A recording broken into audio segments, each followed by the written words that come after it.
పొంది తిని నేను ప్రభువాని నుండి ప్రతిశ్రేష్ట భూయందు. పొంది తిని నేను ప్రభువాని నుండి ప్రతిశ్రేష్ట భూయందు.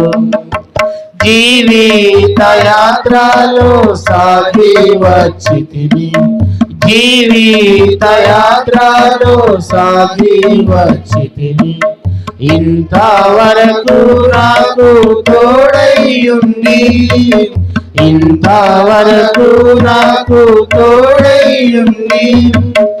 ఎబినేజర్ అయ్యున్నావు యేసు ప్రభువా, ఎబినేజర్ అయ్యున్నావు యేసు ప్రభువా. నా రక్షణకర్తవు నీవైతివి, నా రక్షణకర్తవు నీవైతివి. పొంది తిని నేను ప్రభువాని నుండి ప్రతిశ్రేష్ట భూయందు. పొంది తిని నేను ప్రభువాని నుండి ప్రతిశ్రేష్ట భూయందు. గాలి తుఫానులలో నుండి వచ్చితిని, గాలి తుఫానులలో నుండి వచ్చితిని. అంధకార శక్తుల ప్రభావము నుండి, అంధకార శక్తుల ప్రభావము నుండి. నీరెక్కల చాటున నన్ను దాచితివయ్యా, నీరెక్కల చాటున నన్ను దాచితివయ్యా. నీవే ఆశ్రయ దుర్గం వైతివి, నీవే ఆశ్రయ దుర్గం వైతివి. పొంది తిని నేను ప్రభువాని నుండి ప్రతిశ్రేష్ట భూయందు. పొంది తిని నేను ప్రభువాని నుండి ప్రతిశ్రేష్ట భూయందు.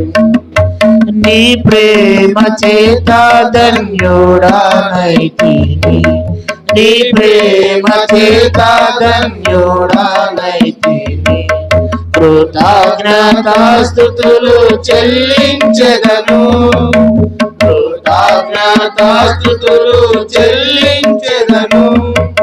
కష్ట పరీక్షలయందు నా ప్రభువా, కష్ట పరీక్షలయందు నా ప్రభువా. జయ జీవితము నాకు నేర్పించితివి, జయ జీవితము నాకు నేర్పించితివి.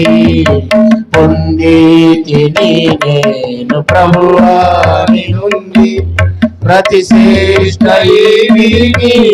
భూయందు. పొంది తిని నేను ప్రభువాని నుండి ప్రతిశ్రేష్ట భూయందు.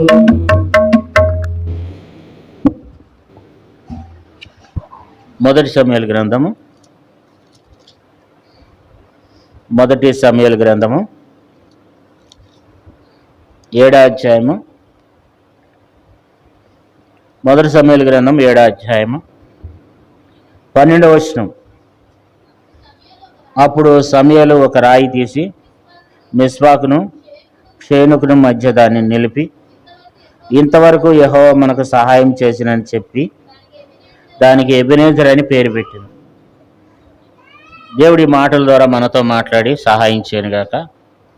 దేవుని వాక్యంలో నుండి మనం చూసినట్లయితే ఇశ్రాయేలు పక్షంగా సమూయేలు మరి దేవుని దగ్గర ప్రార్థించి తన ప్రజల కొరకు బలర్పించినాడు. బలర్పించి అక్కడ దేవుడు చేసిన సహాయానికి ప్రతిగా ఒక రాయిని నిలిపినాడు.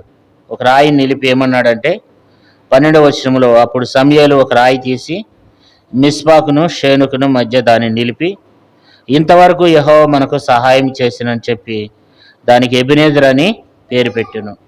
ఎబెనేజరు అంటే కింద ఏముంది, సహాయపు రాయి అని అర్థం. దేవుడు ఇంతవరకు ఏం చేశాడు? సహాయం చేశాడు. ఇశ్రాయేలు పక్షంగా దేవుడు ఏం చేశాడంటే సహాయం చేస్తూ వచ్చాడు. ఇక్కడ కూడా మనకు కూడా మరి ఈ వాక్యం మనకు కూడా ఏం తెలియజేస్తుందంటే, దేవుడు మనలను కూడా ఇంతవరకు కాపాడి, ఇంతవరకు సహాయం చేసి, ఇంతవరకు తన రెక్కల కింద మనల్ని భద్రపరిచి, ఇంతవరకు తోడేయండి, ఇంతవరకు మనకు ఆరోగ్యం ఇచ్చి ఆయుష్ ఇచ్చి మనల్ని కాపాడుతూ వస్తున్నాడు. మన యొక్క జీవితంలో కూడా ఆయన ఎబెనెజర్ అయి ఉన్నాడు. మన యొక్క జీవితాల్లో కూడా ఆయన సహాయప్రాయిగా ఉన్నాడు. ఇంతవరకు ఆయన ఏం చేస్తూ వచ్చినాడు? సహాయం చేశాడు. 12వ వచనంలో అందుకే రాయబడింది, ఇంతవరకు యెహోవా మనకు సహాయం చేశానని చెప్పి దానికి ఎబెనెజర్ అని పేరు పెట్టాను. ఎబెనెజర్గా దేవుడు మన యొక్క జీవితాల్లో ఎంతో సహాయం చేస్తూ వచ్చినాడు. అలాగే ఇశ్రాయేలు పక్షంగా కూడా దేవుడు ఎంతగానో సహాయం చేస్తూ వచ్చాడు. ఇశ్రాయేలు వారి మీదకి ఫిలిష్తీయులు మాటిమాటికి ఫిలిష్తీయులు వచ్చేవాళ్ళు. ఫిలిష్తీయులు మాటిమాటికి ఇశ్రాయేలు మీదకి వచ్చి ఇశ్రాయేలుని భయపెడుతూ ఉండేవాడు. ఇశ్రాయేలు వారి భయానికి అనేక సార్లు మరి ఇశ్రాయేలు ఎంతో నష్టపోతూ ఉండేవాళ్ళు. ఇశ్రాయేలులకు కావాల్సిన వాటన్నింటిని కూడా వాళ్ళు దోసుకుంటూ ఉండేవాళ్ళు. కారణం ఏంటంటే ఇశ్రాయేలు అందుకితం ఏం చేస్తూ వచ్చేవాళ్ళు? దేవుణ్ణి విసర్జించి వారు విగ్రహాల వైపు వెళ్ళిపోతూ వచ్చినారు. వారు దేవునికి దూరం అయిపోతూ వచ్చినారు. అయితే ఇప్పుడు వారు దేవుని సన్నిధిని వాళ్ళంతా ఏం చేశారంటే, దేవుని మందిరంలో ఉండి దేవుని సన్నిధికి వచ్చి వారు దేవుని సన్నిధిలో మరి నీళ్లు కుమ్మరించినట్లుగా ఏం చేస్తూ వచ్చినారంట? తమ కన్నిటిని, తమ హృదయమును దేవుని సన్నిధిలో కుమ్మరించి మేము పాపాత్ములను ఒప్పుకొని వారు ఏం చేస్తూ వచ్చినారు? దేవుని దగ్గర పశ్చాత్తాపడుతూ వచ్చినారు. మనం చూసినట్లయితే 5వ వచనం, అంతటా సమూయేలు ఇశ్రాయేలు వారందరినీ మిస్పాకు పిలువనంపుడి, నేను మీ పక్షమున యెహోవాను ప్రార్థన చేస్తున్నానని చెప్పగా వారు మిస్పాలో కూడుకుని నీళ్లు చేది యెహోవా సన్నిధిని కుమ్మరించి ఆ దినం ఉపవాసం నుండి యెహోవా దృష్టికి మేము పాపాత్ములను ఒప్పుకుని మిస్పాలో సమూయేలు ఇశ్రాయేలుకు న్యాయం తీర్చుతూ వచ్చాను. ఇక్కడ సమూయేలు ఏం చేస్తూ వచ్చినాడంట? దేవుని సన్నిధిలో ఉండి వారి కొరకు విజ్ఞాపన చేశాడు, వారి కొరకు ప్రార్థన చేస్తూ వచ్చినాడు. అయితే ఫిలిష్తీయుల పక్షంగా మరి అప్పటి వరకు దేవుడు ఫిలిష్తీయులకి మరి ఫిలిష్తీయులు వారి ఇశ్రాయేలుకి విరోధంగా వాళ్ళు అనేకమైనటువంటి మరి ఇశ్రాయేలుకి విరోధంగా వాళ్ళు యుద్ధం చేస్తూ వచ్చేవారు. ఇశ్రాయేలులు అనేక సార్లు ఫిలిష్తీయులు ఎదుట నిలవలేక పారిపోతూ వచ్చేవారు. అయితే ఇక్కడ దేవుడు వారికి జీవితంలో ఒక గొప్ప కార్యాన్ని దేవుడు వారి జీవితంలో చేశాడు. అంటే దేవునికి దూరంగా ఉన్నప్పుడు దేవుడు ఏం చేస్తూ వచ్చినాడు? మరి ఫిలిష్తీయులకు అప్పగించాడు. ఫిలిష్తీయులు ఏం చేసేవాళ్ళు అంటే ఇశ్రాయేలు మీద జయం పొందేవాళ్ళు. అయితే ఇప్పుడు వాళ్ళు ఏం చేశారంటే వారి హృదయంలో దేవుని తట్టు తిప్పినప్పుడు, దేవుని వైపు వారు వచ్చినప్పుడు దేవుడు వారిని దేవుడు అంగీకరించి వారిని క్షమించి దేవుడు ఏం చేస్తూ వచ్చినాడు? వారిని కాపాడుతూ వచ్చినాడు. వారు ఇప్పుడు మరి వారి జీవితంలో దేవుడు ఒక గొప్ప కార్యాన్ని, ఆశ్చర్య కార్యాన్ని చేస్తూ వచ్చినాడు. ఈ 12వ వచనంలో మనం చదువుకున్నట్లయితే మరి ఇంతవరకు యెహోవా మనకు సహాయం చేసినని చెప్పి దానికి ఎబెనెజర్ అని పేరు పెట్టాను. కాబట్టి ఇంతవరకు సహాయం చేశాడు. కాబట్టి మన యొక్క జీవితాల్లో కూడా మరి దేవుడు ఎంతో సహాయకుడిగా ఉంటూ ఉన్నాడు. దేవుడు మనల్ని కూడా ఎంతగానో దేవుడు సహాయం చేసి దేవుడు ఏం చేస్తున్నాడు? కాపాడుతున్నాడు అన్నమాట. కాబట్టి దేవుడు ఎంతో సహాయకుడై ఉన్నాడు. తన ప్రజలైనటువంటి వారికి సహాయకుడిగా ఆయన ఉంటున్నాడు. మనం చూసినట్లయితే 2వ దినవృత్తాంతములు 17వ అధ్యాయము 3వ వచనం, యెహోవా అతనికి సహాయకుడై ఉండగా యెహోషాపాతు తన తండ్రి అయిన దావీదు ప్రారంభ దినములో నడిచిన మార్గమందు నడిచిన. అంటే యెహోవా అతనికి ఏమై ఉన్నాడు? సహాయకుడై ఉన్నాడు. దేవుడు మనకు సహాయకుడై ఉంటే మనం ఎన్నైనా మరి మనకు ఏది కొదువు ఉండదు. దేవుడు మన సహాయకుడిగా దేవుడు ఉంటే దేవుడు కాపాడేవాడుగా ఉంటాడు, రక్షించేవాడుగా ఉంటాడు. కాబట్టి దేవుడు సహాయకుడు. మరి ఇంతవరకు అందుకే సమూయేలు ఇక్కడ ఏమంటున్నాడు అంటే, 1 సమూయేలు గ్రంథం 7వ అధ్యాయం 12వ వచనంలో ఇంతవరకు యెహోవా మనకు సహాయం చేసినని చెప్పి దానికి ఎబెనెజర్ అని పేరు పెట్టాడు. ఇంతవరకు దేవుడు సహాయపు రాయిగా ఆయన ఏం చేశాడంట, సహాయం చేస్తూ వచ్చినట్లుగా దేవుని యొక్క వాక్యంలో మనం చూస్తున్నాం. కాబట్టి దేవుడి సహాయం లేకపోతే మనం ఏమి కూడా చేయలేం. అయితే దేవుడు ఎలాంటి సహాయం చేస్తాడంటే ఆయన తన పిల్లలైనటువంటి వారికి ఆయన గొప్ప సహాయము చేస్తాడు. అందుకే దావీదు అన్నాడు, కొండల తట్టు నా కన్నులు ఎత్తున్నాను, నాకు సహాయము ఎక్కడి నుండి వచ్చును అన్నాడు. కాబట్టి కొండల లాంటి మనుషుల తట్టు కన్నులెత్తే తనకు సహాయం కలగలేదు, కానీ దేవుని వైపు తన కన్నులు ఎత్తినప్పుడు తనకు సహాయం కలిగింది. అందుకేమంటాడంటే యెహోవా వలనే నాకు సహాయం కలిగను అంటాడు. కాబట్టి దేవుడు మరి ఇంతవరకు కూడా ఏమై ఉన్నాడు అంటే సహాయకుడిగా ఉన్నాడు. మన యొక్క జీవితాల్లో దేవుడు మరి ఇంతవరకు సహాయప్రాయిగా ఉన్నాడు. కాబట్టి మనం చూసినట్లయితే యెషయా గ్రంథము 41 అధ్యాయం 13వ వచనం. యెషయా గ్రంథము 41 అధ్యాయం 13వ వచనం.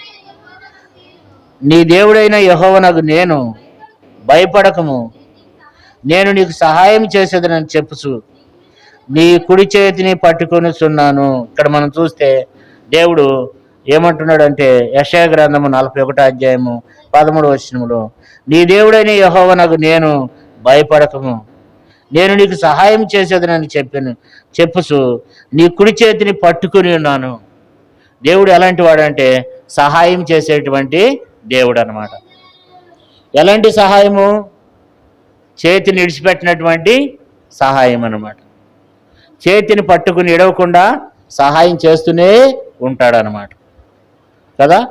కాబట్టి మరి మనుషులైతే కొన్నిసార్లు ఏం చేస్తారు, మన చెయ్యి విడిచిపెడతారనమాట. మనకు అన్ని సందర్భాల్లో ఎవరు మనకు సహాయం చేయలేరు. అయితే దేవుడు ఏం చేస్తాడట, నీ కుడి చేతిని పట్టుకుని ఉన్నాను. దేవుడు మన కుడి చేతిని పట్టుకుని ఉంటాడు. ఎడవని సహాయం ఇది.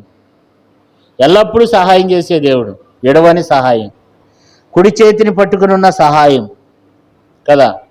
మనకి కొంతమంది ఏమంటారు, సహాయం చేస్తానంటారు, మరలా తర్వాత ఏం చేస్తారు, సహాయం చేయరు.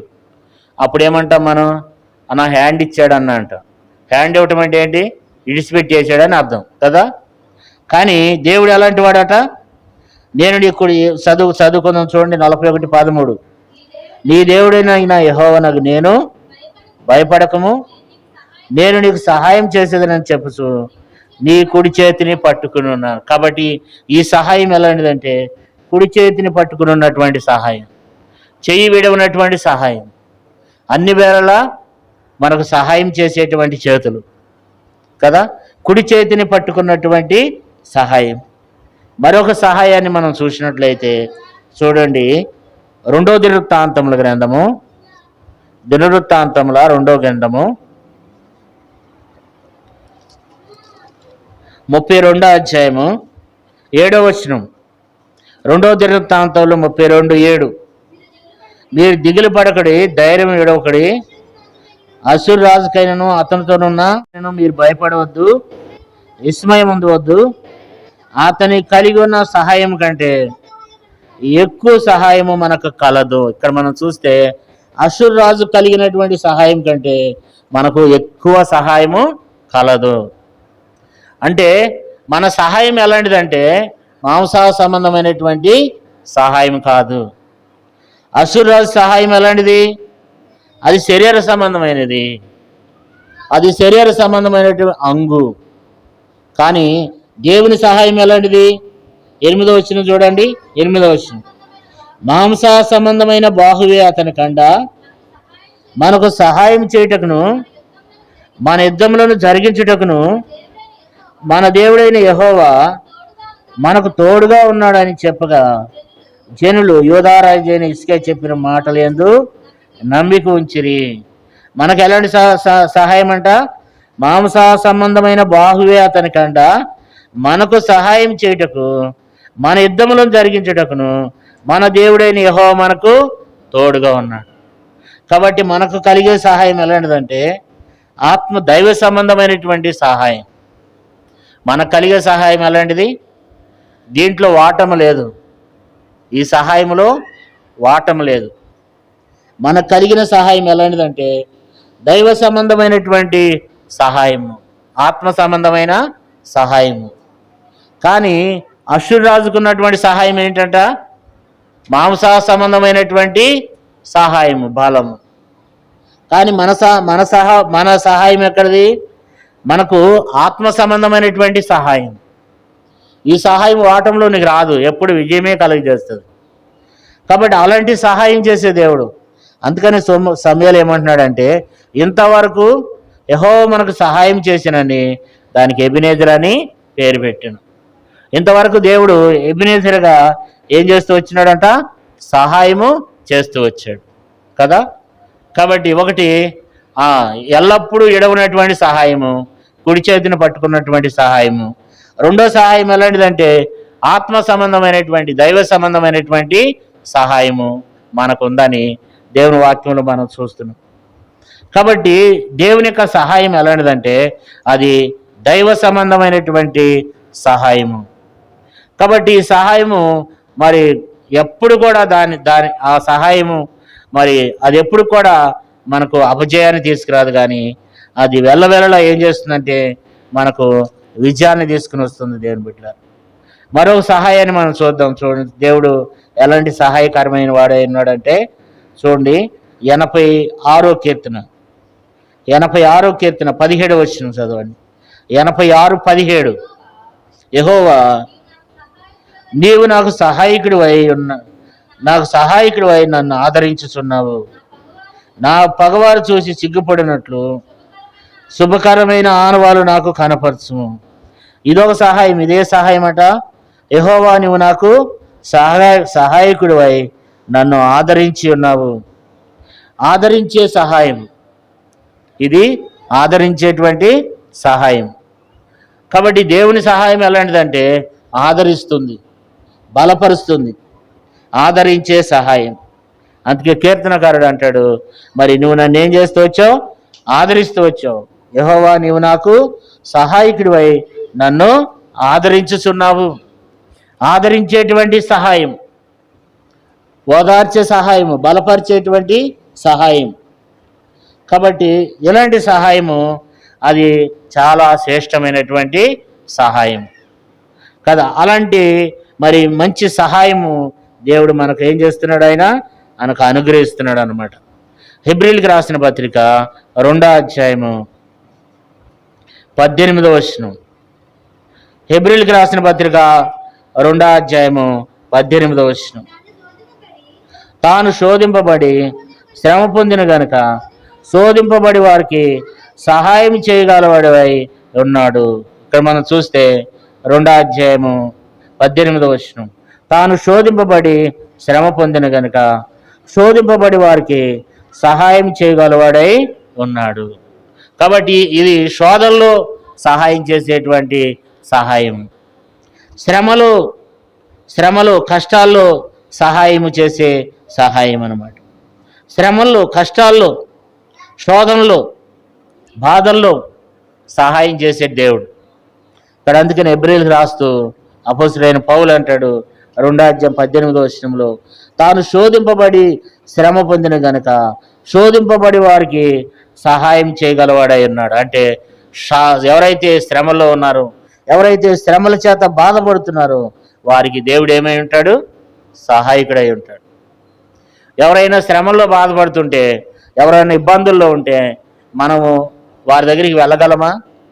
వారి దగ్గరికి మనం వెళ్ళలేము. ఎందుకంటే వాళ్ళే బాధల్లో ఉన్నారు, వాళ్ళే ఇబ్బందికరములు ఉన్నారు, వాళ్ళే శ్రమలు ఉన్నారు. వాళ్ళకి ఎవరు సహాయం చేయగలరు?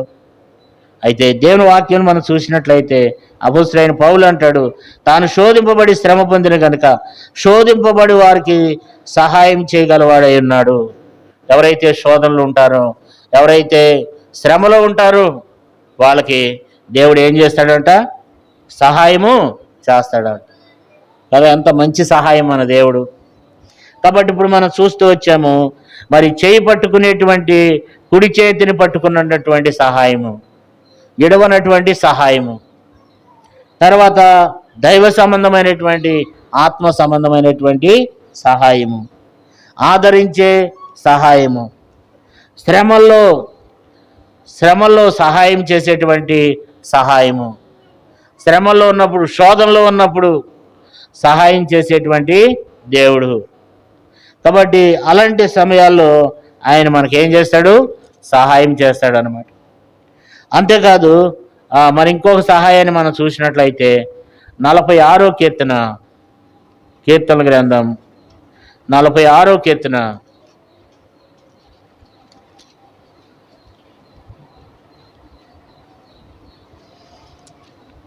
46వ కీర్తన మొదటి వచనం, దేవుడు మనకు ఆశ్రయమును దుర్గమునై ఉన్నాడు, ఆపత్కాలంలో ఆయన నమ్ముకొనదగిన సహాయకుడు. ఏ సహాయకుడు ఆయన చెప్పండి? ఆపత్కాలంలో నమ్ముకొనదగిన సహాయకుడు. కష్టకాలంలో, ఆపత్కాలంలో నమ్ముకొనదగిన సహాయకుడు, నమ్మకమైనటువంటి సహాయకుడు. కాబట్టి ఎంత మరి కీర్తనకారుడు దావీదంట కోరా కుమారులు అంటున్నారు. ఈ కీర్తన కోరా కుమారులు రాస్తే ఏమంటున్నారంటే, దేవుడు మనకేమై ఉన్నాడు? దేవుడు మనకు ఆశ్రయమును దుర్గమునై ఉన్నాడు, ఆపత్కాలంలో ఆయన నమ్ముకొనదగిన సహాయకుడు, నమ్ముకొనదగినటువంటి సహాయకుడు, నమ్మకమైనటువంటి సహాయం. కాబట్టి ఎల్లప్పుడూ కూడా ఈ సహాయం అనేది మనకు కలుగుతూనే ఉంటుంది. దేవుని అందరం, దేవుని బిడ్డలైనటువంటి వారికి ఈ సహాయం ఎల్లప్పుడూ దొరుకుతూనే ఉంటుంది. కాబట్టి మనము విశ్వాసంతో దేవుని మనము ఆరాధించాలి. ఆయన మనకు అనేక రీతిలుగా ఆయన మనకు సహాయం చేసేవాడై ఉన్నాడు, మనకు కృప చూపేవాడై ఉన్నాడు. కాబట్టి ఆపత్కాలంలో మరి నమ్ముకొనదగినటువంటి మరి గొప్ప సహాయము మన దేవుడు మనకు అనుగ్రహిస్తున్నాడు. కాబట్టి అలాంటి సహాయము మరి దేవునే మనం పొందుతున్నాం. అలాంటి గొప్ప సహాయాన్ని మనం పొందుకుంటున్నాం. కాబట్టి ఇటు అనుభవంలో మనము దేవుని ఆరాధించే బిడ్డలంగా మనం ఉండాలి. 63వ కీర్తన చూడండి, దావీదు అంటాడు, అరణ్యంలో ఉన్నాడంట. యోధ అరణ్యంలో దావీదు ఉన్నప్పుడు ఈ కీర్తన రాశాడు. 7వ వచనం, 63వ కీర్తన 7వ వచనం, 63వ కీర్తన 7వ వచనం, నీవు నాకు సహాయకుడు అయి ఉంటివి, నీ రెక్కల చాటున చరణచొచ్చి ఉత్సాహధ్వని చేసేదను. చాలా మనం ఇక్కడ చూస్తే, ఇక్కడ నీవు నాకు సహాయకుడు అయి ఉంటివి. ఎలాంటి పరిస్థితుల్లో? అరణ్యంలో ఉన్నప్పుడు, ఇల్లు ఇడిచిపెట్టి పారిపోతున్నప్పుడు, శత్రు భయం చేత పారిపోతున్నప్పుడు, అరణ్యములో మరి దేవుడు అక్కడ సహాయకుడిగా ఉన్నాడంట. నీవు నాకు సహాయకుడి అయి ఉంటివి, నీ రెక్కల చాటున చరణచొచ్చి ఉత్సాహధ్వని చేసేదను అంటాడు. అంటే సంతోషకరమైనటువంటి సహాయము. దేవుని సహాయం ఏం చేస్తుందంటే మనకు సంతోషాన్ని తీసుకుని వస్తుంది, ఉత్సాహాన్ని తీసుకుని వస్తుంది. కాబట్టి మనం దీనికి ఒక పేరు పెట్టుకుందాం, ఉత్సాహకరమైనటువంటి సహాయము, సంతోషకరమైనటువంటి సహాయము. ఎందుకంటే తన ప్రజలైనటువంటి వారిని దేవుడు సంతోషకరంగా ఉండనిస్తాడనమాట. తన ప్రజలైన వారు సంతోషంగా ఉండాలని దేవుడు ఏం చేస్తున్నాడు? ఆయన కోరుకుంటున్నాడు. వారు సంతోషంగా ఉండాలి, వారు ఎల్లప్పుడూ ఆనందంగా ఉండాలని, మరి ఉత్సాహంగా ఉండాలని దేవుడు వారి విషయమై దేవుడు వారికి ఏం చేస్తున్నాడు? సంతోషాన్ని అనుగ్రహిస్తున్నాడు. చూడండి 105వ కీర్తన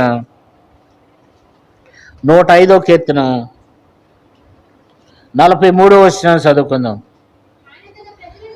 ఆయన తన ప్రజలను సంతోషంతోనూ తాను ఏర్పరచుకున్న వారిని ఉత్సాహ ధ్వనితోనూ ఏలపలకి రప్పించును. ఇక్కడ మనం చూస్తే ఆయన తన ప్రజలను సంతోషంతోనూ తాను ఏర్పరచుకున్న వారిని ఉత్సాహ ధ్వనితోనూ ఏలపలకి రప్పించును. కాబట్టి తన ప్రజలైనటువంటి వారికి, తను ఏర్పరచుకున్నటువంటి వారికి ఉత్సాహకరమైనటువంటి సహాయం అందించేటువంటి దేవుడు అన్నమాట. ఉత్సాహకరమైనటువంటి సహాయము. కాబట్టి ఇప్పుడు మనం అనేకమైన సహాయాలు చూస్తూ వచ్చాం. మొదటి సహాయం ఏంటి? నీ కుడి చేతిని పట్టుకుని ఉండేటువంటి సహాయం, ఎడవనటువంటి సహాయం. రెండవ సహాయం ఏంటంటే ఆత్మ సంబంధమైన, దైవ సంబంధమైనటువంటి సహాయం. మూడో సహాయం ఏంటంటే ఆదరించేటువంటి సహాయం. నాలుగో సహాయం ఏంటంటే శ్రమల్లో ఓదార్చి శ్రమల్లో మరి సహాయం చేసేటువంటి సహాయంగా మనం చూస్తాం. ఐదో సహాయం ఏంటంటే నమ్ముకునదగిన సహాయకుడు. ఆరో సహాయం ఏంటంటే ఉత్సాహ సంతోషములతో నింపేటువంటి సహాయకుడు. తన ప్రజలైన వారు ఉత్సాహ సంతోషములతో ఉండాలని దేవుడు కోరుకుని తన ప్రజలైనటువంటి వారికి ఆయన ఏం చేస్తున్నాడు? సహాయం చేస్తున్నాడు. కాబట్టి ఆయన యొక్క సహాయము మరి ఎంతో గొప్పది. చివరిగా మనం చూస్తే ఎలాంటి సహాయం ఆయన చేసేది మరొకసారి 2వ దినవృత్తాంతముల గ్రంథం 2వ దినవృత్తాంతములు 32వ అధ్యాయము 8వ వచనం. 2వ దినవృత్తాంతములు 32:8. మాంస సంబంధమైన బాహువే అతని కండ మనకు సహాయం చేయుటకును మన యుద్ధములను జరిగించుటకును మన దేవుడైన యెహోవా మనకు తోడుగా ఉన్నాడని చెప్పగా జనులు యూదారాజు హిజ్కియా చెప్పిన మాటలందు నమ్మిక ఉంచిరి. ఇక్కడ మనం చూస్తే చివరి 7వ సహాయం ఏంటంటే మన పక్షంగా ఉండి యుద్ధములు చేసే సహాయం. మన పక్షంగా ఉండి శత్రువు సాతానుతో యుద్ధం చేస్తాడు ఆయన. మన పక్షంగా ఉండి పోరాడేటువంటి దేవుడు, మన పక్షంగా ఉండి సహాయం చేసేటువంటి దేవుడు, మన పక్షంగా ఉండి శత్రువులతో సాతాను సైన్య సమూహంతో వాయుమండల సంబంధమైన అధిపతితో ఆయన పోరాడేటువంటి దేవుడు, మన పక్షంగా ఉండి యుద్ధములు చేసేటువంటి దేవుడు, యుద్ధములు చేయడానికి మన పక్షంగా సహాయం చేయటానికి ఉన్నటువంటి దేవుడు, మన పక్షంగా సహాయం చేసేటువంటి దేవుడు. అందుకని ఇక్కడ మరి 7వ అధ్యాయము 1 సమూయేలు గ్రంథం 7వ అధ్యాయం 12వ వచనాన్ని మరొకసారి మనం చదువుకుందాం. 1 సమూయేలు గ్రంథం 7వ అధ్యాయం 12వ వచనం మధ్య భాగం నుండి. ఇంతవరకు యెహోవా మనకు సహాయం చేసినని చెప్పి దానికి ఎబెనేజర్ అని పేరు పెట్టాను. కాబట్టి దేవుడు ఇంతవరకు ఏం చేస్తూ వచ్చినాడు? మనకి సహాయాన్ని దయచేస్తూ వచ్చాడు. ఇంతవరకు దేవుడు మనకు సహాయం చేస్తూ ఎబెనేజర్ అయి ఉన్నాడు. ఎబెనేజర్గా సహాయప్రాయిగా దేవుడు మనకున్నాడు. కాబట్టి ఇట్టి గొప్ప సహాయము దేవుడు మనకు అనుగ్రహిస్తూ వచ్చాడు. ఇంతవరకు సహాయం చేశాడు. ఇంతవరకు దేవుడు మనల్ని కాపాడుతూ వచ్చినాడు. ఇంతవరకు దేవుడు మనల్ని రక్షిస్తూ వచ్చినాడు. ఇంతవరకు దేవుడు మనకు సహాయం చేస్తూ వచ్చినాడు. కాబట్టి ఇంతవరకు మనకు తోడయండి, ఇంతవరకు దేవుడు మనల్ని నడిపిస్తూ మనకు సహాయపడుతూ వచ్చినాడు. ఇంతవరకు ప్రతి విషయంలో కూడా దేవుడు మనకు ఏమై ఉన్నాడంటే సహాయకుడిగా ఉన్నాడు. ఆయన సహాయపు రాయిగా ఉన్నాడు. ఇంతవరకు మనకు సహాయం చేస్తూ వచ్చినాడు. ఇటు అనుభవంతో మనం కొద్ది మాటలతో దేవుని మనం ఆరాధన చేద్దాం. ప్రభా, నా యొక్క జీవితంలో ఇంతవరకు నాకు సహాయం చేస్తూ వచ్చినావు, ఇంతవరకు నాకు సహాయం చేస్తూ వచ్చావు, ఇంతవరకు నా జీవితంలో ఎబెనేజర్గా ఉన్నావు, ఇంతవరకు నాకు సహాయపు రాయిగా ఉన్నావు. ఇటు కొద్ది మాటలతో మనం దేవుణ్ణి ఆరాధన చేద్దాం. ఎందుకంటే ఇంతవరకు దేవుడు మనల్ని కాపాడుతూ వచ్చినాడు, ఇంతవరకు దేవుడు మనల్ని రక్షిస్తూ వచ్చినాడు, ఇంతవరకు దేవుడు మనకు సహాయం చేశాడు, ఇంతవరకు సహాయం చేశాడు. అనేక విషయాల్లో మనం చదువుకుంటూ వచ్చినాము. ఆయన ఏమేమి విషయాల్లో మనకు సహాయం చేశాడో కూడా మనం చూస్తూ వచ్చాము. అయితే మరి ఇక్కడ సమూయేలు అంటున్నాడు, మరి ఇంతవరకు యెహోవా మనకు సహాయం చేశాడు. మరి కొద్ది మాటలతో మనం దేవుణ్ణి ఆరాధన చేద్దాం. ప్రభా, మా యొక్క జీవితంలో ఇంతవరకు మాకు ఎబెనేజర్ అయి ఉన్నావు, ఇంతవరకు మాకు సహాయం చేస్తూ వచ్చినావు, ఇంతవరకు మమ్మల్ని కాపాడుతూ వచ్చినావు, ఇంతవరకు మాకు అనేక విధాలైనటువంటి సహాయాలను మీరు నాకు అనుగ్రహిస్తూ వచ్చావని చెప్పి ప్రతి ఒక్కరం కొద్ది మాటలతో దేవుని ఆరాధన చేద్దాం. దేవుడు మన ఎదురు నుండి కోరుకునేది ఏంటంటే ఆరాధన దేవుడు కోరుకుంటున్నాడు. దేవునికి మనం థ్యాంక్స్ చెప్పాలి, దేవునికి మనం కృతజ్ఞత చెప్పాలి. ఎందుకంటే దేవుడు ఇంతవరకు మన ఎడల ఏం చేస్తూ వచ్చినాడు? ఆయన సహాయం చేస్తూ వచ్చాడు. ఇంతవరకు దేవుడు మనల్ని కాపాడుతూ వచ్చినాడు కనుక, ఇంతవరకు దేవుడు మనకు సహాయం చేశాడు కనుక మనం ఏం చేయాలి? దేవుణ్ణి ఆరాధించాలన్నమాట. ఇంతవరకు దేవుడు మన ఎడల చేసిన మేళ్ళన్నిటినీ దేవుడు మనం జ్ఞాపకం చేసుకునే వారమై, దేవుడు ఇంతవరకు మనకు అనేక విషయాల్లో ఎంతో సహాయకుడిగా ఆయన ఉంటూ వచ్చినాడు, కాపాడుతూ వచ్చినాడు, సహాయపు రాయిగా ఉంటూ వచ్చినాడు. ఇటు అనుభవంతో మనం కొద్ది మాటలతో దేవుని ఆరాధన చేద్దాం. ప్రభా, మా జీవితంలో, నా జీవితంలో ఇంతవరకు నాకు సహాయం చేశావు, ఇంతవరకు సహాయప్రాయిగా ఉన్నావు, ఇంతవరకు నాకు అనేక విషయాల్లో సహాయపడినావు అని చెప్పి కొద్ది మాటలతో దేవుని మనం ఆరాధించి దేవుని మనము స్తుతిద్దాం. మనం లేచి నిలబడి ఓ పాట పాడుకుందాం. ఆ సమయంలో సండే స్కూల్ పిల్లలు సండే స్కూల్కి వెళ్తారు.